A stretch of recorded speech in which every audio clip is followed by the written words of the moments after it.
Good morning. It's Tuesday, May 13th. I'm Philip Streible, Chief Market Strategist at Blue Line Futures. So let's look at the price action overnight here. A couple of these markets that are really standing out. So we've got some big moves in the last 48 hours. Ever since Sunday night, traders are repositioning in these markets here. So you look at the S&P 500, taking a bit of a breather after running into pocket resistance here. And we've noticed these bigger levels that we've been identifying here specifically on the channel where we've gone back up to near that 5,900, the 5,850 to 5,900 resistance point. So if you look at the market here and you look at the previous high, which was just before April here coming into the tariff discussion and where we had this massive sell-off, 5,900 was that critical level of resistance. So markets are taking a bit of a breather here after surging on Monday. And it was the move yesterday and Sunday night that really caught the bearish investor off guard and really left chasing this rally higher here. So hedge funds, they were mostly short the U.S. equity markets.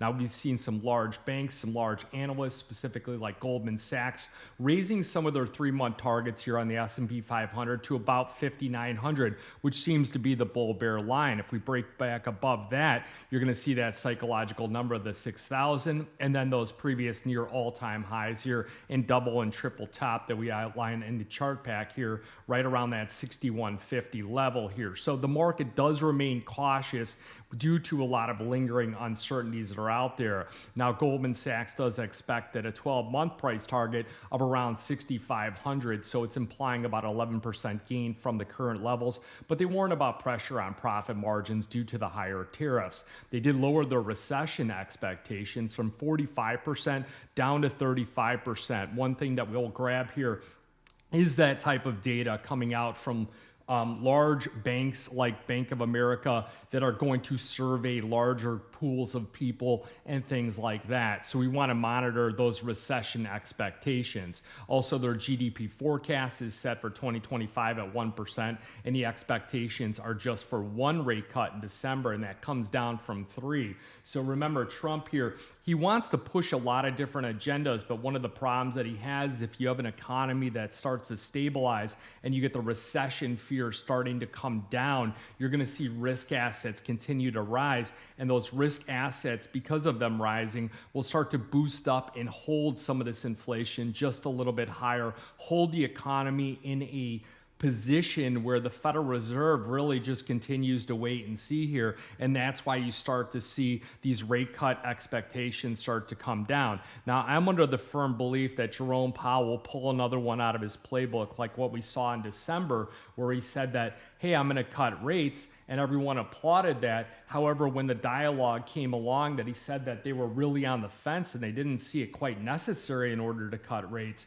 So you might see one large rate cut in September or December of about 50 basis points, but then we go through this other period of time where we don't get those much more rate cuts after that for quite some while, unless we get this breakdown of a recession, unless we get a breakdown in many other things like inflation. So again, you go to the July rate cut, you go to the CME's Fed Watch tool, you look at a month ago, 57% chance of a 25 basis point cut. Now we're sitting at about 35%. Now we will have a big economic data point, and I do expect it to move the markets quite a bit here as we've got past this US-China tariff talk here, and it's the April CPI data. So it's supposed to come out at 7:30 a.m. Central Time. It's the highlight of the day, and the consensus expecting that headline and core numbers to kind of hold steady year over year at 2.3% and 2.8%, but it'll be slightly lower than the March's report. We'll also have producer price index coming out tomorrow, retail sales, and it'll provide some fresh clues about the impact of the tariffs on inflation and the economy.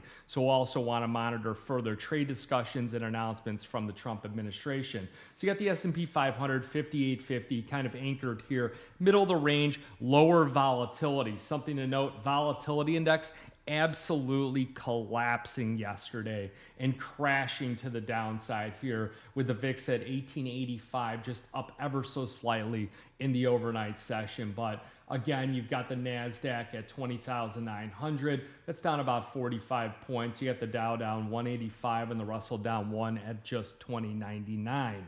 So looking at some other quick notes here on the crypto markets, you got Bitcoin. It did take a bit of a breather here yesterday as traders that front ran caught that move upwards, rotated in other asset classes. So you got Bitcoin sitting just below 104,000. Now, if you look at Coinbase and our stock, they're up about 9.5% in the pre-market as they are set to replace Discover Financial in the S&P 500. Now, what to watch with regards to Trump is that Trump, he had traveled to the Middle East with hopes of securing as much as a $1 trillion investment and commitments from Saudi Arabia. So he might make some headlines here today. He might try and move the market by indicating that they have reached some kind of agreement with Saudi Arabia. Now you go to the precious metals markets here, and on the gold market, I'm slightly cautious. And many of you that I regularly communicate with, I've conveyed that type of message here because of the fact that once you start to get a risk on sentiment coming back into the market here, you've got the US-China trade deal, you've got a significant reduction in tariffs, you're going to get that gold month, that front month gold really sliding. And that's what happened yesterday, down about 3.5%. We tested about that 32.20, and that was about the overnight lows in the session here. Many people actually picked up some contracts near that level, but they remain cautious because of the fact that if we break through critical levels of support, it could have a bigger sell-off. So gold's been down about 3 of the past 4 trading sessions and bringing it down to, again, that support that we identify in the chart pack at May 1st, which is going to be another critical level here. So keep an eye on, and you could do this yourself, just bring up a daily chart and look at connecting that May 1st low with the low from yesterday. And you could see that if the market breaks that level, we're probably going to start a new range. I'm not saying that we're going to break down, go through the 3,000 mark, go through and test some of these previous lows here. But what I think will end up happening is similar to like what we see in crude oil, where the ranges here go into a different consolidation phase. So we will have that U.S. inflation report. It's going to be the most watched thing here today. Again, we'll want to watch the dollar index, which is taking a bit of a breather. Yesterday, big surge up here, down only about 13 ticks on the dollar. Remember the inverse correlation between the dollar, between the gold market. Also, treasury yields acting as a small headwind for the gold market. So you get the 2s and the 10s. The 2-year note here at 4.03%, the 10-year note up at 4.45. If you get these yields holding at these higher levels here, we're going to want to keep an eye on the 2-year, because if it starts to creep up, you could also see some pressure on the gold market. So gold futures, I believe that the new range, once we break through the 32.20 through the 3,200 mark, will probably be down to about 31.50. And then those previous all-time highs will also ratchet down as well. And we'll trade probably between the 31.50 and the 33.50 levels. So we'll have to map out a couple different things here. It's really 33.65 where we had that resistance point. The 32.65 was the other support level, but we're breaking through that. So now we've got this new range here, and we just want to move with how the market moves. And you don't want to, and this is something that I see a lot of traders that they do, is that they get fixated on these particular fundamental talking points in the market. And the problem is that the markets are ever evolving and will ever change. And once they change, your thesis and your process needs to change with it. So if we start to come out of a recession, if some of the trade war and the tariff discussions start to kind of fade away a bit just for a short period of time, because remember, these are only 90-day reprieves.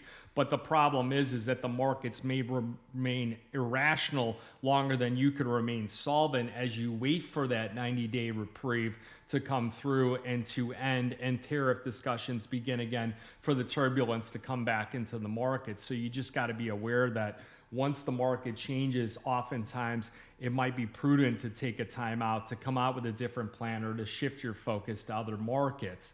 Now, looking at some other things here, we are seeing the ETF flows in the gold market. I mean, they did add for the 3rd straight day of growth, but when you get to the gold market, it's kind of stuck at this 7.2%. Remember, ETF flows have been a big driver of the gold market here recently, along with speculation in China and central bank buying.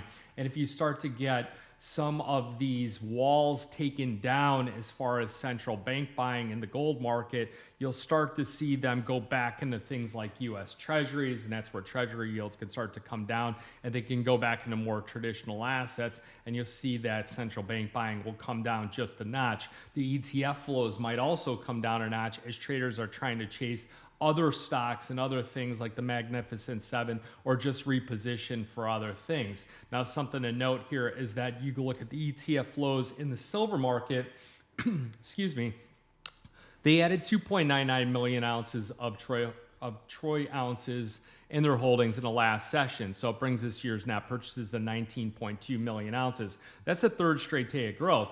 Now, something that we've been discussing is that when do traders start to rotate out of the metals, out of the gold market and the precious metals and into the industrial metals?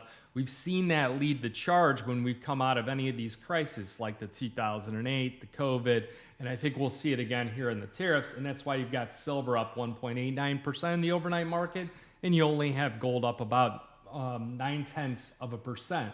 You got the copper market up over 1%, and you get this rotation that goes on into the industrial metals as the health of the economy starts to grow and the recession fears, excuse me, drying here today down in Florida. I don't know what's going on, but recession fears show some signs of easing as the dramatic truce between the U.S. and China trade war kind of de-escalates here. You'll see the gold-silver ratio decline, and it suggests that we're at this crossroads in the economy. So you get some sense of relief in the gold market, or I'm sorry, in the silver market, in the copper market, and U.S. stocks. And then where do they take that money from? Other assets that have performed well at the gold market. So it seems like the party is starting to end a little bit in the gold market. Now, don't beat me up on this because things can always change in 2 seconds. The gold market could start to take off again and things like that. Could actually be dragged higher because of the silver market and things. So we want to watch on the gold-silver ratio, the recent low, April 23rd, 97-1,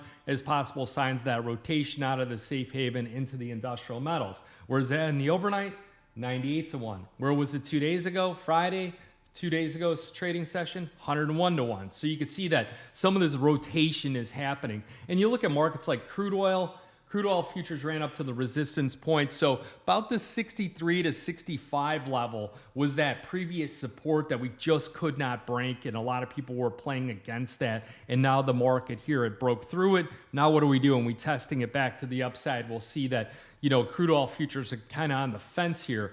As we come up, that attention is going to shift from U.S. and China and the trade war to the Middle East here. So you see some of the macroeconomic outlook, it has improved. You get some market focusing on some returning fundamentals, some geopolitical developments in the Middle East, things like that. But we really want to watch here is that our concerns are, does OPEC actually take advantage of this rise up? Do they raise supply again here in July?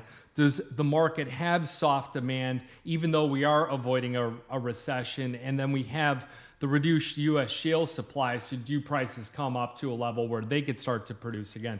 So the risks kind of lean as we go up back to the downside a bit in the crude oil market. So that's why a lot of people working with us, we had lightened up as we got near these resistance points. You look at the gold market because of the flows into, I believe, the industrial metal and the U.S. equities, and the lower high that we anticipate on the charts will most likely be reducing that a bit more. We'll be looking to add to things like copper, and looking to add to things like silver on any kind of declines that we get there. Now, some other markets on the radar here. We had the grain, we had the USDA report, and we got a big announcement here out in the live cattle market as well. So you saw soybean futures, they are leading the gains as the WASDE report came out. With the USDA, they've lowered their production here on the soybean market. So you get the U.S.-China trade war kind of going behind. You're probably going to have Trump try and pump some of the buying here in the agricultural markets as far as China. Expect that to be a deal, part of the deal in this phase 2 trade talk. So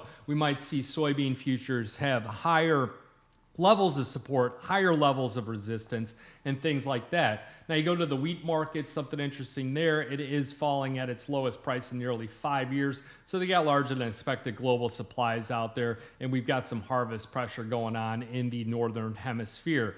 Now the live cattle market, this is one where we were looking for a topping formation on it, and the market started to break down. Now live cattle has been one of the strongest markets over the last 5 years.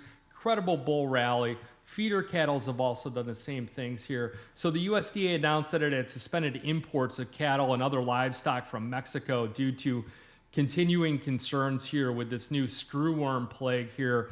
And the problem is that once you get this suspension and it goes on for an indefinite period of time, say a month or 2 month prices, if you look last November, they had gone up until January and it was exponentially higher. So those that are working with me, we've got some put options in that market. We might trim some of those positions. So not a recommendation out to the public. I'm just conveying some of the insights that I'm doing with the current clientele that we have here over at Blue Line Futures. And if you'd like to be a client of Blue Line Futures, reach out to info@bluelinefutures.com or give a call here to the sales line in the description below.